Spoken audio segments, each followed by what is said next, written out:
Would you join with me for a word of prayer this morning? Loving God, open our hearts and minds to hear these words of Jesus, to reflect upon them and to grow from them, and may the words of my mouth and the meditations of all of our hearts be acceptable in your sight. You are our rock and our Redeemer. Amen. Well, it's hard to believe that it has been 15 years now since September the 11th, 2001.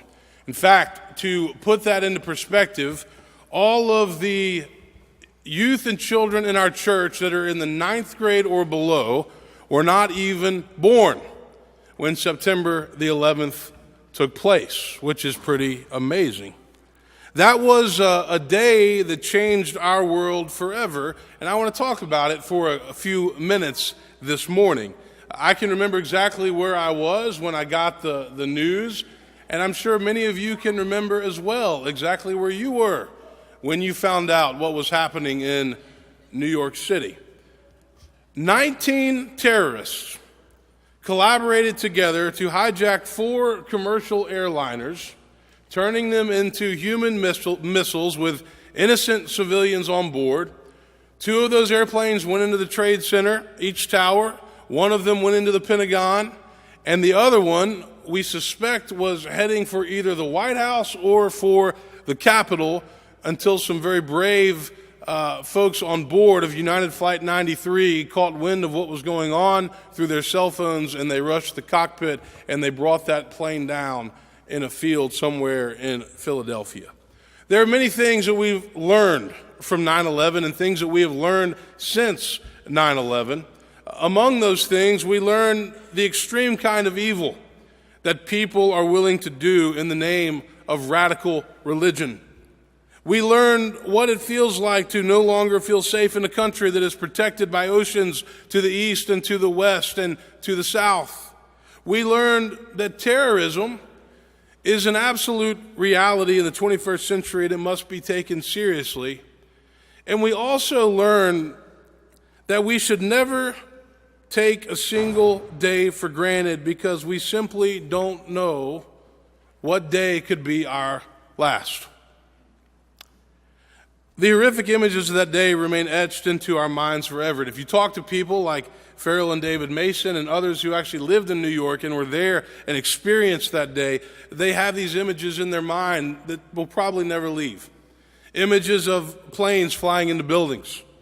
Images of people jumping out of the buildings and plunging to their death so they didn't have to catch on fire.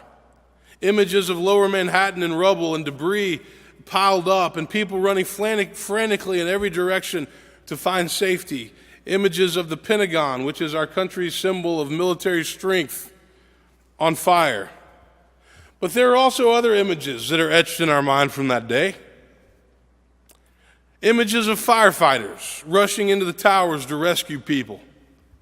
Images of civilians risking and giving their own lives to help others in desperate need.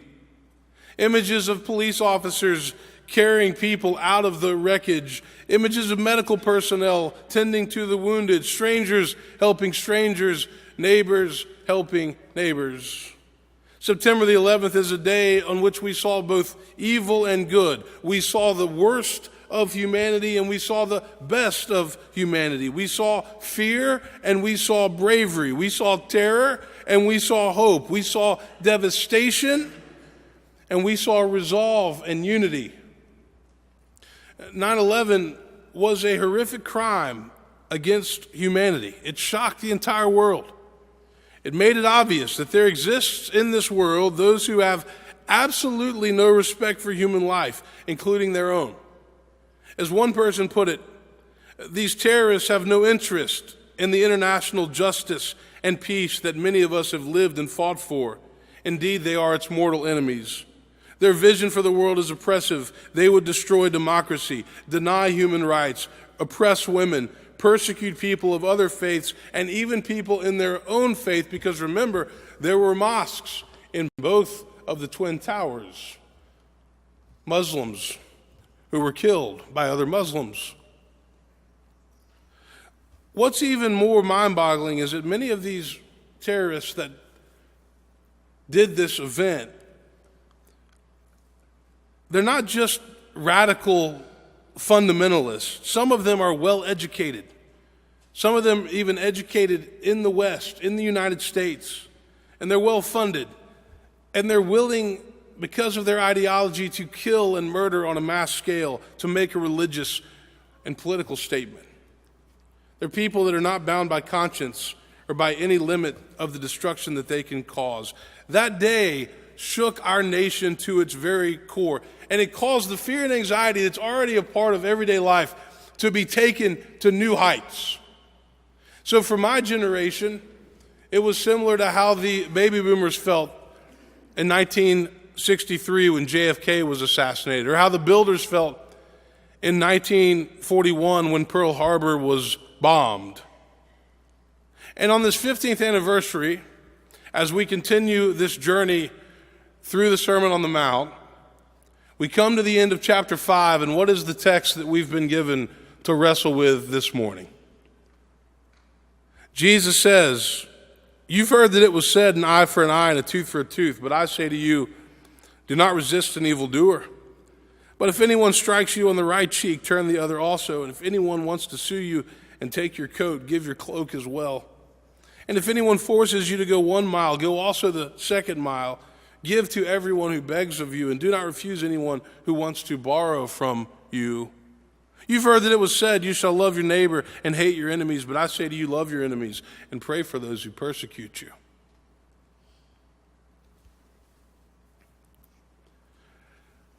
I'm going to let you in on a theological dilemma that I've had for many years. I haven't settled it. I still wrestle with it. And I guess I'm going to ask you to wrestle with it as well. How can we take the words of Jesus seriously when we have groups like ISIS in the world that many agree should be wiped off the face of the earth? Is Jesus Christ calling us to be pacifists with these words in the Sermon on the Mount? And if he is, then what are we supposed to do about evil? Just ignore it? Just leave it alone? I wrestle with this often. It's always bothered me how some Christians are quick to say, well, just bomb them, just bomb them.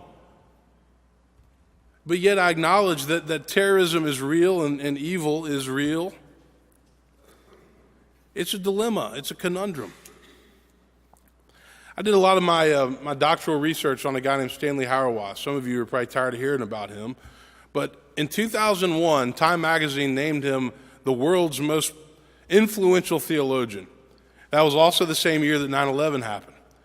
And Hauerwas is famous largely because of his stance as a pacifist. So after September the 11th happened, many people wanted to know, what does this pacifist say about what's just taken place in our country? And he wrote an article that was called A Pacifist Response, and he said this: "I'm a neophyte pacifist. I never really wanted to be a pacifist. I had learned from Reinhold Niebuhr that if you desire justice, you'd better be ready to kill someone along the way. But then John Howard Yoder, in his extraordinary book, The Politics of Jesus, came along. Yoder convinced me that if there's anything to this Christian stuff, it must surely involve the conviction that the Son would rather die on the cross than for the world to be redeemed by violence. Moreover, the defeat of death through the resurrection makes possible as well as necessary that Christians live nonviolently in a world of violence.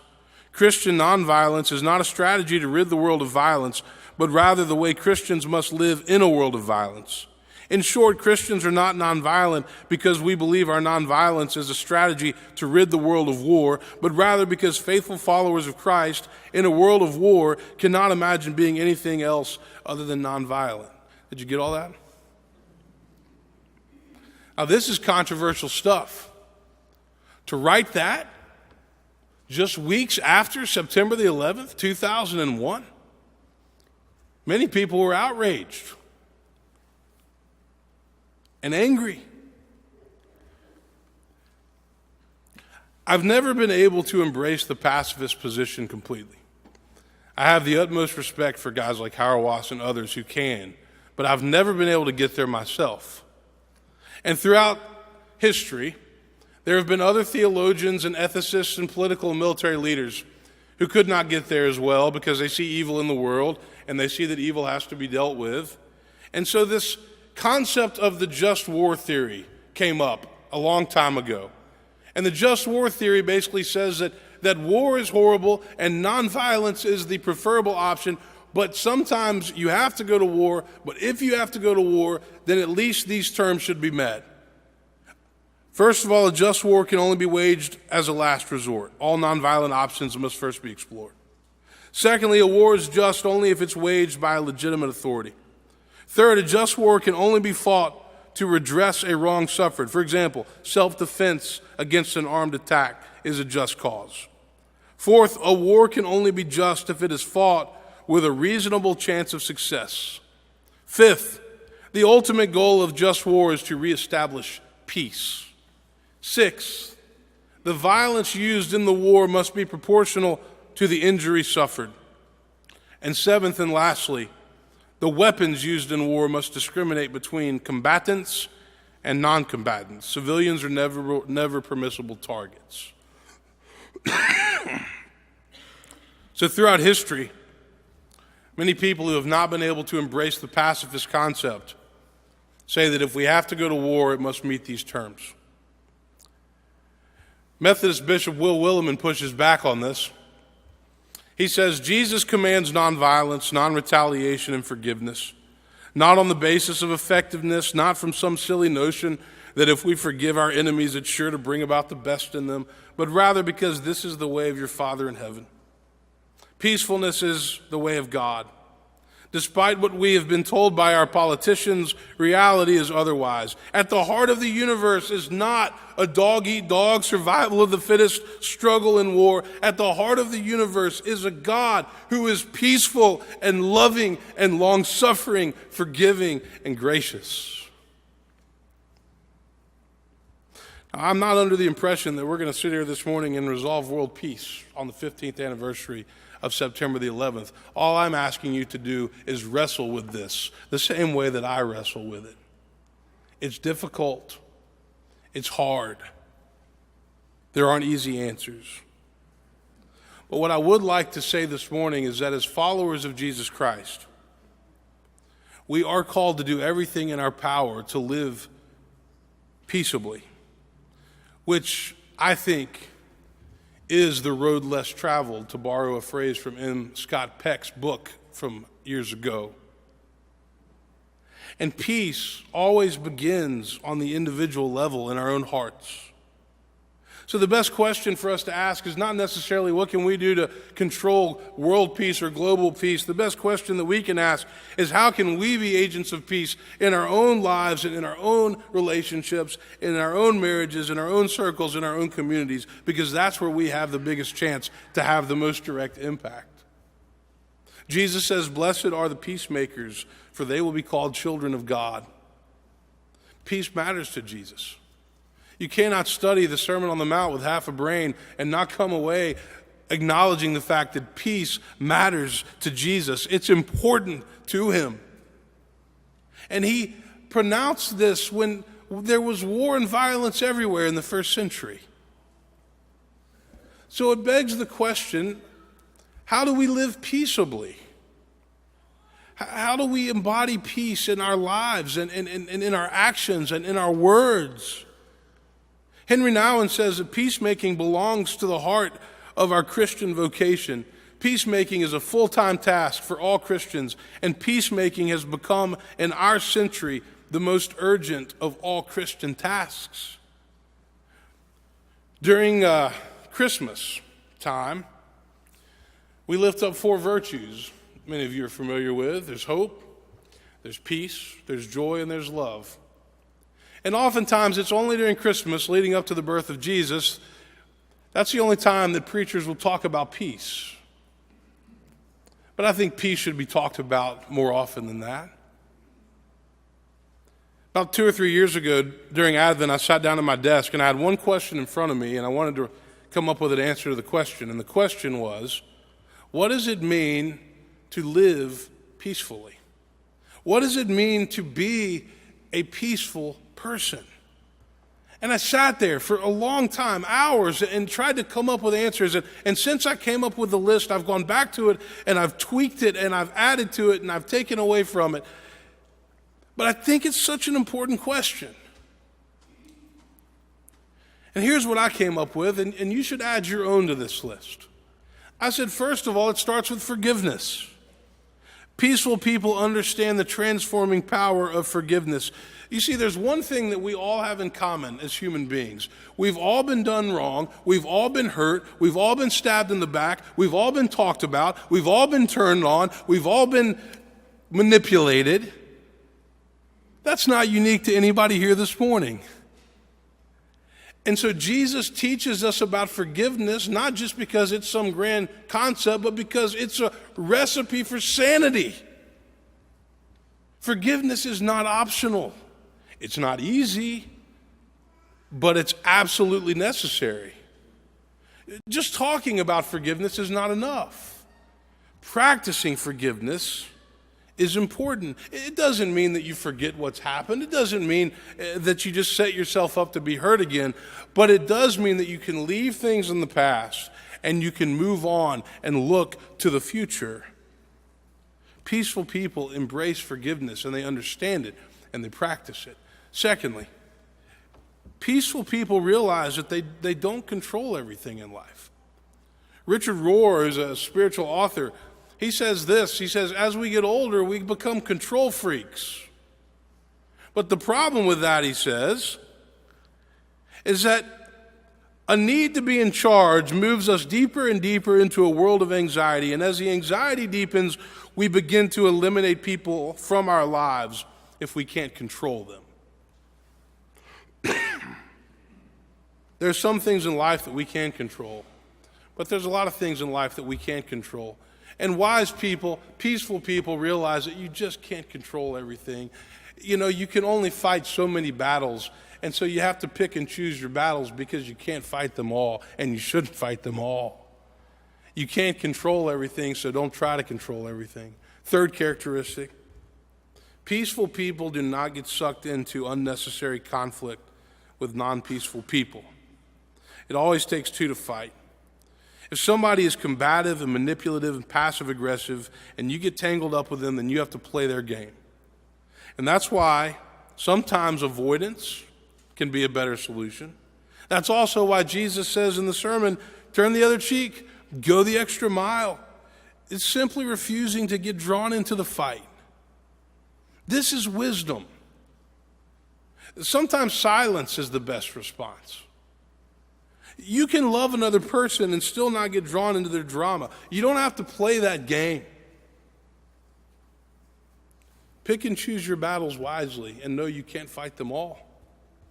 Fourth, peaceful people have learned what it means to be fully aware and present in the moment. This has become a huge problem in the West. People aren't present. We got these cool phones that get updated every year, and we can do lots of things on them all at one time. But the problem is we're not available and present to the people that are right before us. Our mind is distracted. Are you thinking about lunch right now? You thinking about the Titans game? Peaceful people know what it means to be fully present in the moment, to be focused and attentive. Lastly, the final characteristic, and perhaps the most important characteristic, peaceful people have found a way to make peace with themselves. In our society, the people that are most combative, most angry, most aggressive are almost always those who are not at peace with themselves, and it's so obvious because they're always lashing out at other people. And I've said that in so many sermons, but it's just so true. It begs the question, how do you make peace with yourself? And that's a whole nother sermon. But it can start with prayer, and we're going to talk about prayer next week. It can start with forgiveness. It can start with gratitude for your blessings in life. Being at peace with ourselves is something that we will spend our entire lives trying to do, but it's simply impossible to be a peaceful person, to live a peaceful life, to love the people that you're around if you're always at war in your own heart. You can't do it. You might recall a hymn that's in our hymnal, written by Jill Jackson Miller. It's a hymn, but was later coined the global anthem of peace. And this is what Miller says: "Let there be peace on earth, and let it begin with me. Let there be peace on earth, the peace it was meant to be. With God as our Father, and children all are we. Let me walk with my brother in perfect harmony. Let peace begin with me, let this be the moment now. With every step I take, let this be my solemn vow, to take each moment and live each moment in peace eternally.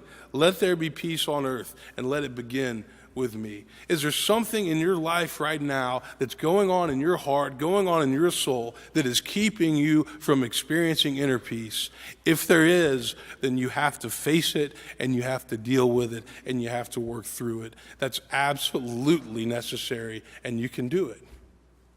And Jesus says, "My peace I leave with you, my peace I give to you. I do not give to you as the world gives."